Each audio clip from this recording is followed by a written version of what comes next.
will start now, because I left last week sort of in the middle of something. That is, we had gone to heaven and gone through the judgment seat, and I had to quit before the happy ending, which is the marriage supper of the Lamb, okay? Once we get through the judgment seat, I shouldn't keep saying get through, and judgment seat is not a good name for it. It's an examination of our works, rewards for good works, bad works taken away as if by fire. You remember we discussed bad works are characterized as wood, hay, and stubble, and they're burned away, tried by fire. Good works are gold, silver, and precious stones. They certainly survive the fire. The value's not spoiled. And so we go on to the marriage supper. How long does all this take? I don't know. There's no time in heaven, but this is the one period in heaven you can kind of measure, because 7 years goes by here on earth. That's a certainty. So I don't know if you sit around on a cloud plucking on a harp while the rest of the people go through the judgment seat, or if it's all in a blink. But the next event I do know, and that is our wedding reception, the marriage supper of the Lamb. And I'll say a few things about that. Okay, why a marriage supper? And I may repeat some things I said earlier about the Israeli marriage, but some of them really bear repeating. We're in a marriage relation. Well, we're engaged right now. We're in a love relationship with the Lord. That's how the Bible characterizes it. And you are bought with a price, not your own. Right? The Israeli bride was bought with a price. And I want to review the little wedding story just briefly. I said it before when I add some things, so you understand why we end up at a marriage supper, which is a wedding reception, we would say. The wedding breaks down into these parts, 7 parts. A contract for the bride, a price for the bride, a cup placed before her, which she could drink or not drink, saying yes or no. The bridegroom departing with a speech, I go to prepare a place for you, and then him starting a bridal chamber, a little mansion at his father's house for their honeymoon. Then, when it was finished, the stealing of the bride, surprise in the night with a shout. Then back to the bridal chamber with the bride, the wedding guests already at the property, but the bride and groom arriving after midnight usually. The parable, Matthew 25, 10 virgins tells us it was midnight and a cry was made, therefore it was after midnight, pretty late at night when they got to the bridal chamber. And finally the marriage supper. Where do we stand in this? We've seen the contract, the price, the cup, and the departure of the bridegroom. We're waiting to be stolen away in the night. It may be tonight. It bears repeating that it can be any time. It was not September 11th, but it may be tonight.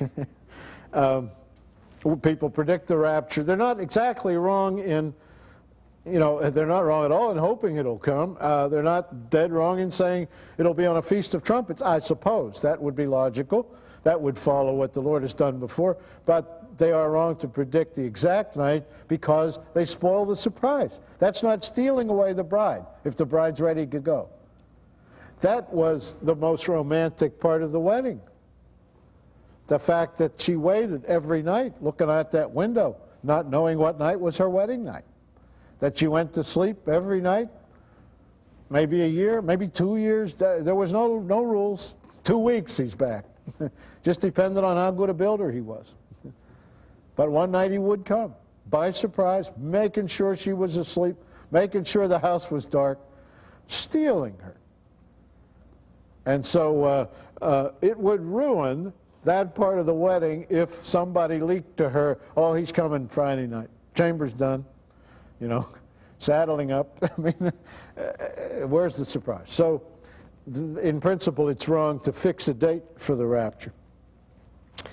Now, the contract is like a real estate contract. That sounds cold, but it had earnest money with it. That's the bride price. It had an offering for her, and it specified her behavior during the waiting period and so on. She had to be home every night. More recently, they specify the divorce settlement in the contract. Do you know that? Jewish wedding contract gives the property you get if he runs off. Not a bad idea, everybody thinks. The ladies are shaking their heads. Any young man could show up with a contract. They, as I said a couple of weeks ago, they thought nothing of marrying strangers. You know, it's our idea, it's a Western idea that there is this thing, love, and it grows, and romance is a Western world invention. They didn't think much of it. They believed only in love at first sight. Trusted it completely. Young man would just walk in there time and again and put that contract down and the price and pour that cup of wine in front of her, and boy, 9 times out of 10 she'd drink it. I mean, girl doesn't get an offer like that every night. And her daddy would be standing by, as we characterize it if you saw the musical Beloved Thief on our program. You know, father sitting by. Father would pretty much know who this kid was, where he came from. But believe me, he could be a stranger riding through town. If he had the price and he could write a contract, and she, looking into his eyes, was willing to take a drink from that cup, he was her husband forever. And they had almost no divorce. They did not get rid of one partner and try another like we do.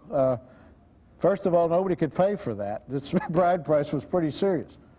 You stayed with the one you had because she was about all you could buy. It was like a down payment on a home, say. And then the idea of love, we say, do we have it, do we not have it? Is it full enough, big enough, am I, filled with it? They didn't know anything about that. They were to get together, this was a godly thing, have children, learn to, they used the word love, but it's a different sense. The Hebrew ahav is more of, it's hard to translate Hebrew into accurate English. It's a love that runs deeper than romance. It's a love like brother and sister, but is husband and wife.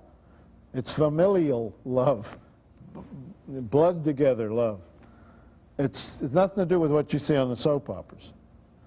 And nothing to do with infatuation, sex. They didn't have any sex. They were perfect strangers. They never even had a kiss. That didn't have an effect on it, by the way. There was no dating or courtship in each society. In the Israeli society, with the law as it was, a young man and woman did not go off together. If they did that, believe me, they were married right away. There was no such thing as a date. A date is a little trial marriage. They wouldn't dream of it. First of all, the women were smarter than that. If he wanted to take her somewhere at night, fine. Let him pay in advance. We could work it out. He had to sign up for the whole hitch.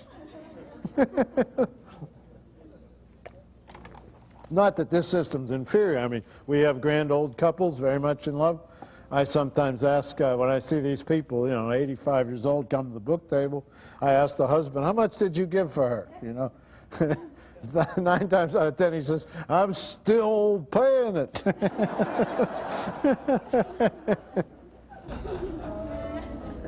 Yes, sir. To what extent does this carry on today? This is not really done today, except there are vestiges.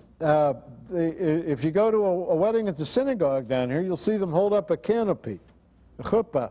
That's the bridal chamber. You'll see the bride walk 7 times around the groom. That's the 7 days of the honeymoon. How does it get this way? I don't know. In 2,000 years, a lot of things happen. Drinking from the same cup is in the ceremony. This wrapping our hands around and drinking from cups like you see in American movies, that's an old Israeli tradition of holding the same cup and tilting it to both lips. That comes from the original bridal cup. I'd almost have to see one going on, and I would say, now that pertains to this, this pertains to that. They do have a contract, not the modern generation, but I know a man's a friend of mine, my father's generation, and I asked him if he could translate some marriage contracts, which I had. They discovered marriage contracts sealed away with the Dead Sea Scrolls. And you could see why. I mean, here's the Essenes hiding these things, the Roman legions riding in. They're putting away their precious Bible manuscripts, which they have spent their whole lives copying, waxing these jars, weatherproofing them, putting them in the darndest places. And the girls of the village coming out saying, I can't lose my contract. I don't care if they take me away to Rome. You keep my contract safe. The contract was her marriage. And we found piles of contracts in there. The girl's thinking someday Israel will revolt. We'll come back to this village. I want my license and my claim on that man. Or his property, or however she felt. That was the marriage, the proof. That comes down to us as the marriage license, which we hardly know where ours is. Boy, she was sensitive about her contract, and we got them 2,000 years old, more than that. In all kind of languages, in Persian, in Farsi, in Arabic, in Hebrew, of course, in Aramaic. I asked this gentleman if he could translate one for me, because I wanted to hold one up on the show and show what it was. And he said, I don't know if I can translate that ancient language. He was a great Hebrew scholar. I asked him if he could translate the Hebrew for me, and he said, but you can just use mine. I'll ask my wife if I can borrow it. Not bloody likely, to tell you the truth. For that Zola Levitt, are you kidding? But this is a man that got married in this century, of course, and gave his wife a contract. So they still do some of it. Some of it is repeated. You have to realize, I want you to know this custom because you're in it. You are engaged to a Jewish stranger you have not met, who came to your house from his father's house and paid a price, the cross, poured a cup at Passover, and said the terms of the contract. This is my blood of the New Testament, shed for you for remission of sins. That's a verse to tell the prisoner who supposes he'll sin again. The emphasis of it is, I don't think you will, not so much as you think, but if you do, the contract says those sins are remitted. If he shed his blood, your sins don't count. And if you go to God guilty about them and say, what about my sins? He's going to say, what sins? I don't remember. Hebrews 8:12 and Jeremiah 31:34, I shall remember their sins no more. That's God's part of the contract. He will overlook all the sins. Not that we should run out. Paul covers the case. Should I sin more that grace might abound? Collect on this high interest account. Not at all. Of course not. That's not Christ's example. But the knowledge that I'm not losing my salvation. I don't have pressures of heaven and hell in every decision. It helps me not sin. It doesn't make me want to sin. I have a free choice in everything I do. I have liberty in Christ. People with liberty don't usually commit crimes. It's funny. There's let's say the best country I know in Israel. I know this country very well, but I'm thinking of an ancient society. Half of the place is a democracy, Israel. Half of it is disorganized, patriarchal, feudal society, the West Bank. It has been. The crime rate is enormously higher in the West Bank. Never mind intifadas and uprisings and all the politics. The crime rate is ferocious in Arab villages compared to Israeli towns. Why? The people are under this stern rule. They better behave. The Israeli is absolutely free. There are no crimes against persons to speak of. The Jerusalem police are never busy with robberies or assaults or this sort of thing. Politics keeps them busy, but they carry the long sticks you use to control crowds, not the short ones that you control drug addicts and teenagers. They have no gang wars, they have no shootings on roads or stuff like this like we have. But that contrast is sharp because there's a line right down the middle of the county, and on one side you have a lot of crime in a society that's very Puritan, the West Bank. On the other side, you have a low crime rate in a society that's very free. Everybody roams around as they please. It's putting pressure on people does not make them behave better. It may make them behave worse. The gospel is a total lack of pressure. We may remember our neighbor's sins very accurately. God doesn't remember them at all. No use going to heaven and saying to God, you remember when so-and-so sinned? No, I don't. And I'd forgotten your sins too. Okay, where were we? The stranger riding up. I pointed out earlier that song, Fiddler on the Roof, the first time I saw you was on our wedding day. That's even more extreme. Somebody asked, is the old custom still going? In the time of Fiddler on the Roof, which is turn of the century, in the Russian or Baltic countries, where my father was raised, people met at the wedding. The bridal chamber had changed to a wedding with a canopy, but the bride and groom were sometimes introduced under the canopy.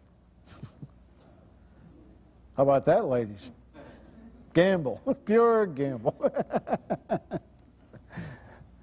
And now I'd like you to meet your husband for life. Listen, millions of people live this way for thousands of years, and the record of their society is not bad at all.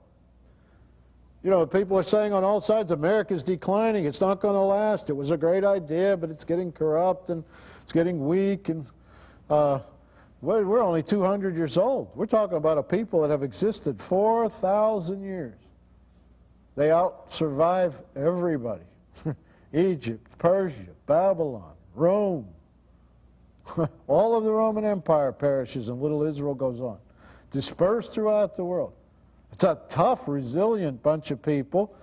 It's not the people. If you know Jewish people, they're no miracle. They're just people. This law, though, this book, they carry it everywhere. And their rabbis, at least what they teach is based on it. And they have a certain truth. And it makes them strong, makes them cleave together and hang in there no matter what. And they really get some kicking around, as you know. If many other societies that had the kind of persecution Israel had had over all those years, I doubt if they'd survive. But of course we have that God chose them too, and He guaranteed this survival. And if you believe in God, it's not a surprise. Some say the toughness is caused by the persecution. Did I tell you the story of the fisherman in Galilee trying to send live fish to Jerusalem? I've been doing a lot of speaking engagements lately. It's a good story. He said Israel's like this fisherman. They were trying to get fish to Tel Aviv and Jerusalem to the fine fish restaurants still alive in the tanks, which is not easy because it's a long, hot drive and it's complicated to pack live fish in water and keep it together and so on. And they were getting there. They might have been alive, but they were pretty puny. You know? Well, one fisherman kept delivering live, vigorous fish that people could pick them out of a tank and say, boy, I want that big fighter down there. How did he do it? Nobody else could figure it out. He put a natural enemy of the fish in the aquarium with them in the truck. A baby shark or something to chase them around. And they kept swimming the whole time. They didn't give up. They had an enemy. And this guy told me, thank heaven for Israel's enemies who've kept us going all this time. You know, Israelis would be fighting among themselves. They're having an election like we are. Election day's tomorrow. In fact, it's 8 hours later there, and some people are getting up right now going to the polls. It's close, too close to call. And the Arabs are trying to swing it this way, and they don't know whether to bomb more or go home or what, to help who. They don't know the Israelis very well. They attacked near Jericho here a couple days ago. They think that will make the peace candidate win. The analysis the Israeli newscast is that's going to make the toughness candidate win. When did the Israeli back down? When was he afraid? You know, that's a wrong reasoning. The people are going to dig their heels in deeper because of more action. Anyway, the people have survived all this time because of this law, and one of the basic building blocks of any society is its marriage customs and how well it does at marriage. One of the complaints about America is our families, of course, are falling apart. And that's the fabric, that's the weave of the society. And we have raised a generation of angry young kids with one parent and no parents wandering around, runaways and so on. We're afraid of them. older generation here didn't grow up that way. We don't know how to cope with these kids. Well, the Israelis have never really had that problem. You know, up to this generation they haven't. Now they have a divorce rate commensurate with the Western world in Israel. I suspect because they have come suddenly into the 20th century. Now they've got VCRs and quick divorces to go with them, and fancy new cars and Japanese goods, and like acquisitive people everywhere, they start fooling around. And Israel, if the truth be told, is half a religious society and half a swinging society. It's a very complex place. It's a little America, if you want to know. They got about what we've got in a smaller space. But the marriage custom you're under is 2,000 years old, and there's nothing wrong with it. It hasn't been modernized. Your contract is intact, and here's a copy of it. This is our contract. The New Testament specifically is your marriage contract. It says in there, God has remitted your sins. It is the devil that's the accuser of the saints. Don't accuse saints. That's what the devil does. Right? Don't be in league with the devil. There's enough people accusing the saints without our help. Or as I said it earlier, the ministry of rebuke is overcrowded. Okay, I said in my book, I'm quoting from my book, In My Father's House, each bride had a price and the prospective bridegroom was expected to pay it. The bride's father received the money, in effect because he had raised the daughter so wisely and so well that someone out there desired her for his wife. We can go back to the great first case, Isaac and Rebekah, and we realize that it was Rebekah's manner, her comeliness, the fact that she bore herself. It was clear she was a virgin. She was kind. She offered to help the servant Eliezer water his animals. That's a tough job. He was a perfect stranger. He was impressed with her. She'd been reared well. She was, when he found she was a Hebrew girl, he looked no further. She got all the presents. The contract she got made her mother of the chosen people. You might say Sarah was really, but Rebekah was the first lady to ever marry a Jew. Put it that way. Abraham was a Gentile when he was married to Sarah at the beginning. But this lady chose to marry a Jew, and a Jewish stranger at that.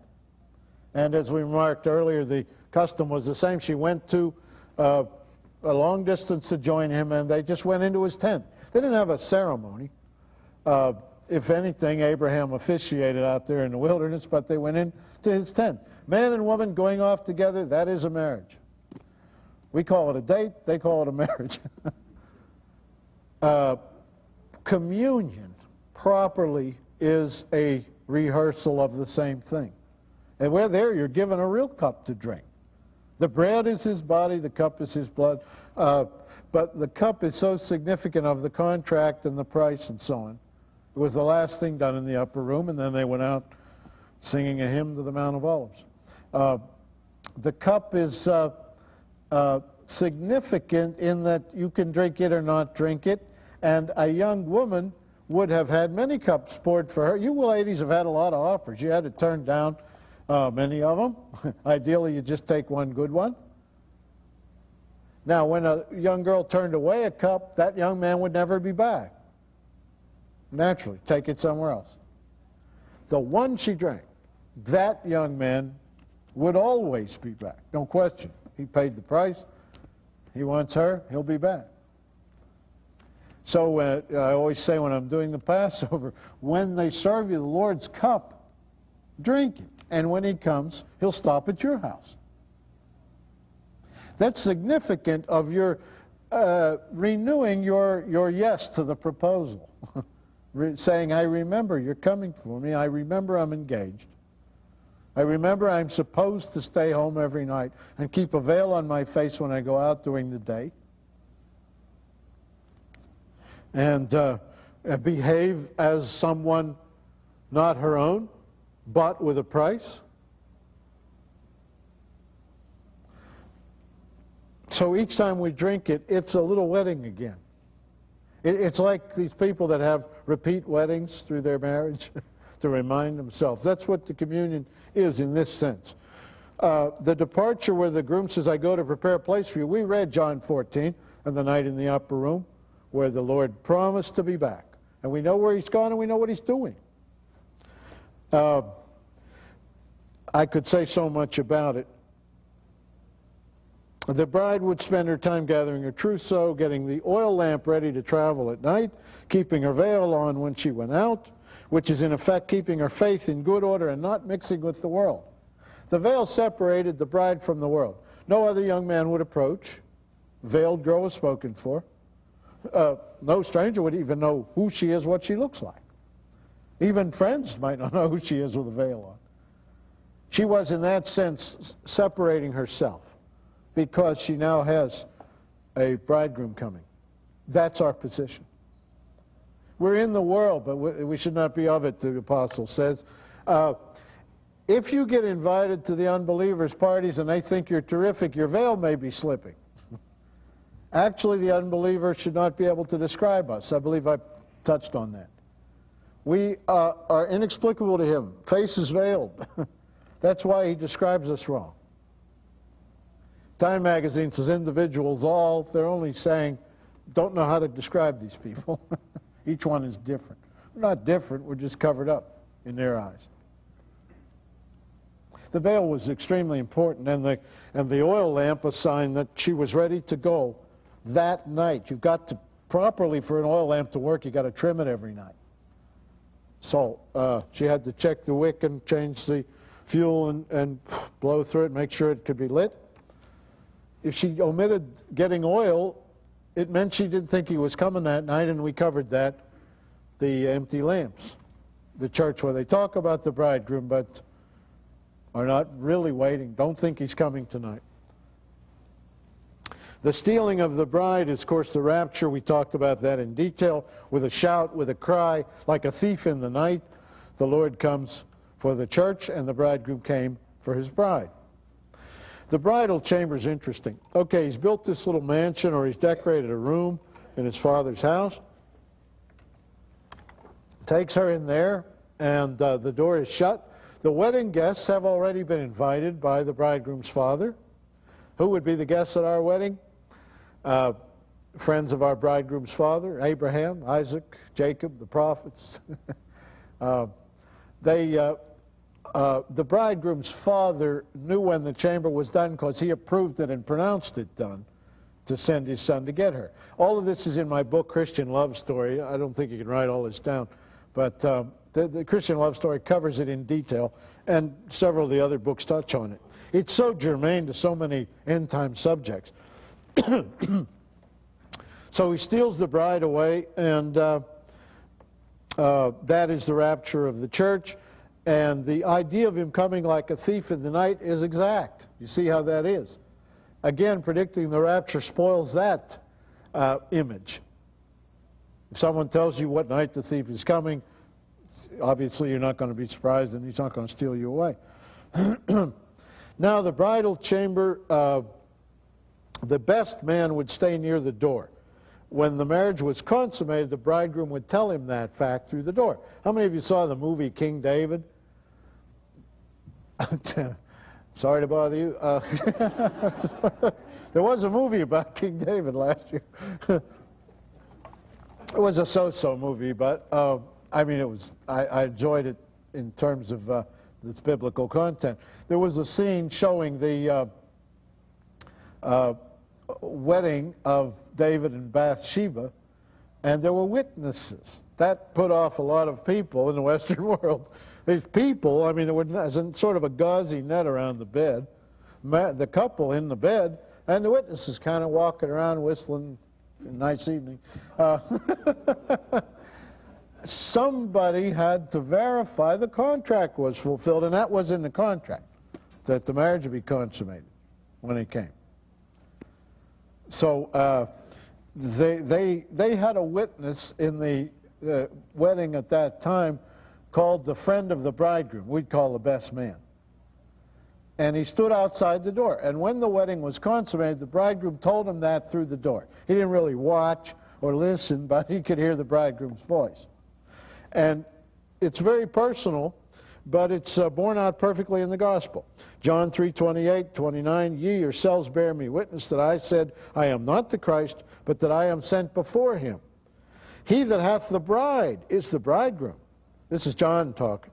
But the friend of the bridegroom, which standeth and heareth him, rejoiceth greatly because of the bridegroom's voice. This my joy, therefore, is fulfilled. They kept coming to John the Baptist, needling him. Was he the Messiah? They'd rather have him be the Messiah. Preaching down there at the Dead Sea and eating locusts and honey. It's better him than this brilliant Galilean who could walk on water and knew the Old Testament and quoted it copiously and argued with the best lawyers at the temple. John was a much better Messiah if you had to have a Messiah on your hands, if you know what I mean. So they urged it on him until he finally said, look, I'm not the groom, okay? I am the friend of the groom. I'm the first one to know he has himself a wife. I'm the guy that stands outside and knows the marriage is consummated. That's what that means. And I tell you, scripture like this you could read all your life. It's opaque without knowing this custom. Okay, all that is background for the marriage supper. Now you know what you've gone through, or you will go through. You've already gone through the price, the cup. Did I give you a fulfillment for each of those? Yes, the contract, the departure, the stealing of the bride is the rapture. The bridal chamber is the judgment seat of Christ. How is it the judgment seat we talked about last week, where he examines our works? They have this in common. If the marriage supper is the reception, then the judgment seat in heaven is the honeymoon. And how is it like a honeymoon? Because the judgment seat is the one place you go as who you are. The honeymoon is where the bride's veils are removed and the groom knows her secrets. The bridal chamber is the one place you go in your whole life from now to eternity with the one who knows your every secret, the king himself, the bridegroom. Well, let me read it the way I put it. In a way, the judgment seat is like a honeymoon. All costuming, perfumes, and the like can be dispensed with because we are who we are with our partner at our honeymoon. When we meet with the Lord in the judgment seat, we are there in love, not at all to be punished for anything, and it's up to us to prepare the best of all honeymoons. Should we bring him good works, he will be pleased. Should we be more troublesome partners? Well, some honeymoons aren't quite as agreeable as others. But we all seem to come through that test since we're with the one we love. So it will be with the judgment seat in heaven. The real purpose, as we said above, is to take care of our last vestiges of imperfection, our bad works. Our sins were forgiven long ago at the cross, but we carry the memory of our bad works with us to heaven. Those will be taken care of in the judgment seat, so that at the point when we marry the Lord, at that marriage supper, we will be simply perfect as he is. He would marry nothing less. Okay, the bridal chamber is the judgment seat. And that is the last purification before the marriage supper. It's like the honeymoon, and like a honeymoon, you know, you don't go on a honeymoon in an old dress, right, ladies? You do the best you can. That's how we should look at the judgment seat. Go with the best works we can. Have the best possible interview with the king. Don't have too many idle words to account for. Have plenty of works to show. Just the same as we would look good on our honeymoon. Now, going on, the problem with teaching at great length about the marriage supper of the Lamb is there's only 2 verses. But it's this I think it's the idea is what we've been doing here tonight. If you understand the principle well enough, it only has to be announced to you, and you know why you're going to a marriage supper. But let's look at Revelation 19:7 and 8. We referred to it briefly just in passing previously.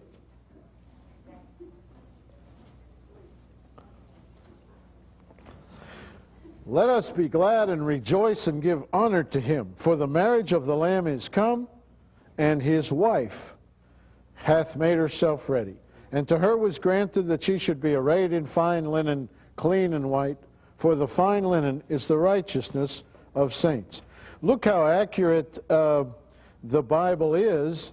Now, instead of the bride of Christ, the betrothed, the paid for, she is not her own, it's just the wife.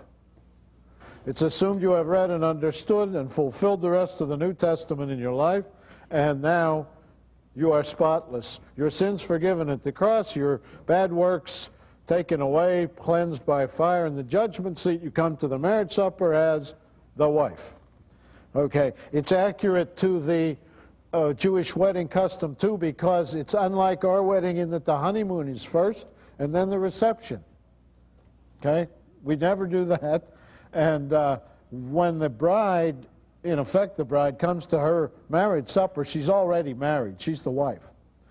Schofield puts it this way: the Lamb's wife here is the bride, the church, identified with the heavenly Jerusalem, and to be distinguished from Israel, the adulterous and repudiated wife of Jehovah, yet to be restored. Refers to Hosea 2.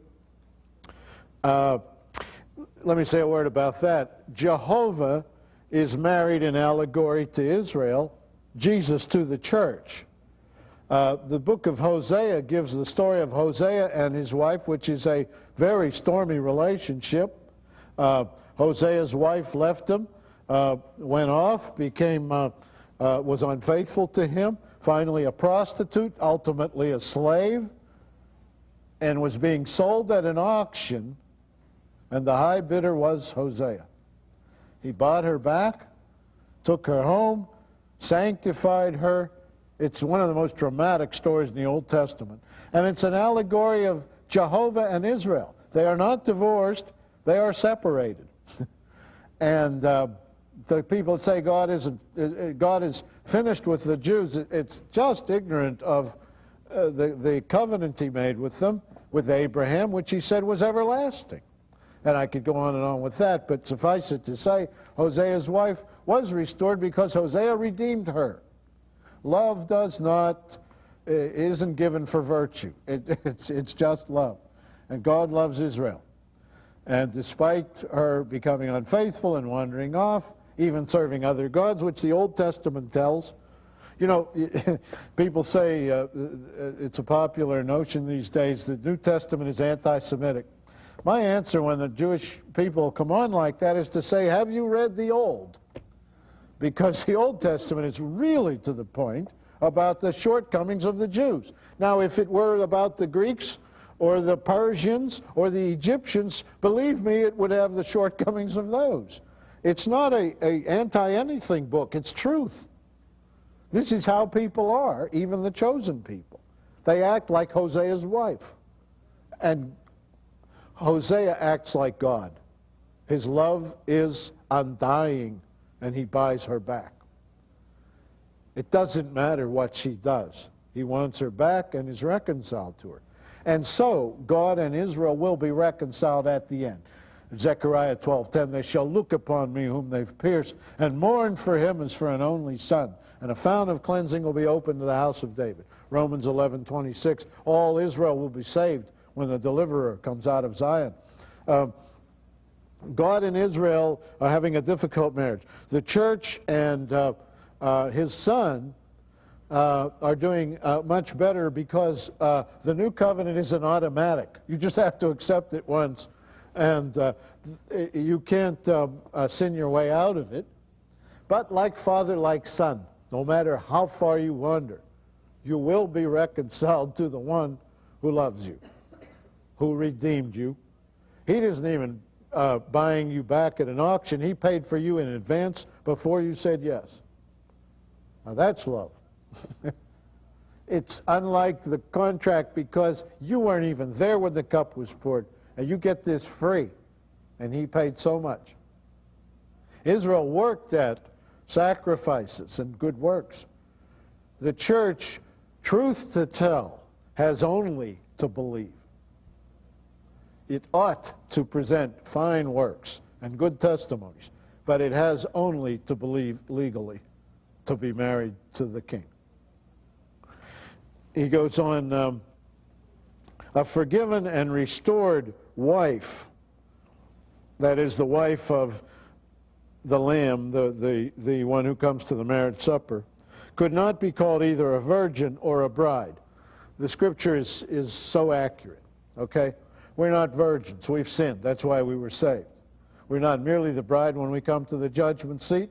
To the marriage supper. We've already been through the judgment seat, the bridal chamber. So we're not virgin in that sense, or bride, we're wife. So that covers verse 7, which is so very, very to the point and very accurate. Now, the fine linen, clean and white. This biblical symbol, of course, goes back to the tabernacle. White linen was for the absolutely pure. No one who sinned could wear it or pass through it. You recall the linens of the sides and back of the tabernacle were pure white. There was only one entrance in the front, the door, and that one was embroidered with colors, scarlet, blue, and purple. Scarlet for sacrifice, blue for heaven, purple for royalty. The colors of Christ, in effect. Those who have painted Christ in scarlet, blue, and purple garments are painting the door. John 10:9, Jesus said, I am the door. He's the way in to the presence of God, in other words. And when you receive him, this is the proper entrance to see God. But at the marriage supper, you no longer have to worry about even embroidering the colors, or we might say the family crest of the bridegroom, because our sins are forgiven and bad works purified away, and we can wear pure white because, we will be absolutely pure. That's the first day you're perfect, and you go on being perfect. And none of us have anything to worry about from that point on. Well, we really have nothing to worry about now, but the assurance that we someday will not even be depressed about how we really think and behave is nice. Your prisoners can see from this they will be perfect. Never mind they're going back to the bad crowd. They're going to be 1,000 years perfect. They're going to be the wife of Christ. They're going to wear white garments. White garments are pure righteousness, undiluted. The priest wore them when he sacrificed the animals. The ordinary garment of the priest is pure white, but because he always had a knife in an animal, there was blood all over his hands. He was the only one permitted to wear pure white. Even the high priest wore the coat when he was going into God and appeared before the people with the pomegranates, the bells, the colors, the stones, all the incredible costume. Not pure white. Only those with blood on their hands have their sins caught up, you might say. They're in the act of atonement. The only other person in the scripture who wears pure white is the wife of Christ, you. When I do Passover on my program, I wear a pure white robe because the fathers in the Jewish houses wear the garment of the tabernacle in order to bring the temple into the home, just for that holiday. In Judaism, there's home holidays and synagogue holidays. Like in Christianity, Easter's the church holiday. Christmas is a home holiday, right? You want to bring some of the church home. Some people go to church at midnight or something, early Christmas morning. You want to be in touch. That's what the Jews were thinking, but they were told to eat at home because that's a copy of the Exodus from Egypt, each in their own homes. So to bring the synagogue into the home, they brought the white robe, unmistakably from the synagogue. Not because they're pure, but to remember when there was a tabernacle. If there still was a temple with sacrifices, I doubt they would wear that robe, because then they would feel like, well, this is pure righteousness. But there isn't. There hasn't been since a generation after Christ, and that should have been a broad hint where the door is and how you really go in now. Okay, it's a technical point, but the white linen is extremely significant. Let me read the note again since I have an annotated Bible. The garment in Scripture is a symbol of righteousness. In the bad ethical sense, it symbolizes self-righteousness, the best that a moral and religious man under the law could do. In the good ethical sense, the garment symbolizes, quote, the righteousness of God upon all them that believe. Romans 3:21. In other words, if you're a believer, pure white is yours to wear by right, by purchase. If you're an unbeliever, you wear white to appear righteous. And you can see plenty white robes in plenty churches, giving an appearance of a choir of angels when we know better. Okay. That is all that's said about the marriage supper. Well, in verse 9, and he saith unto me, write. That's John saying that this apparition of Jesus told him, write. Blessed are they which are called unto the marriage supper of the Lamb. And then it goes on, and as I pointed out earlier, we are seeing again a verse lower in 11. I saw heaven open, behold, a white horse, and he that sat upon him was called faithful and true, and in righteousness he doth judge and make war. And he was clothed, I'm going on to 13, with a vesture dipped in blood, and his name is called the Word of God. That's Jesus returning from heaven. And here's us, verse 14, and the armies which were in heaven followed him upon white horses, clothed in fine linen, white and clean. So we wear these white robes as an army, our righteousness showing. Okay? I'm looking for a cross-reference quickly. We are called otherwise, they that are with him in Revelation. We that are with him in white, we are his wife, we are his army, and we are the rulers of his kingdom when we come back. Now, that's the marriage supper, and I gave it a long introduction because you can't realize what it is if you just read these 3 verses. You have to go through that whole wedding understanding to know what a climactic thing we're coming to. Now, we're about halfway through the process. The cup, the covenant, the price, the departure of the groom we've seen. We await any night his coming, the bridal chamber, which is the judgment seat, and the marriage supper. And that's the 7th and final thing we do in heaven. Then back to earth in the second coming. I'm going to leave that for next week. I'm going to talk about the return of the Lord and the kingdom.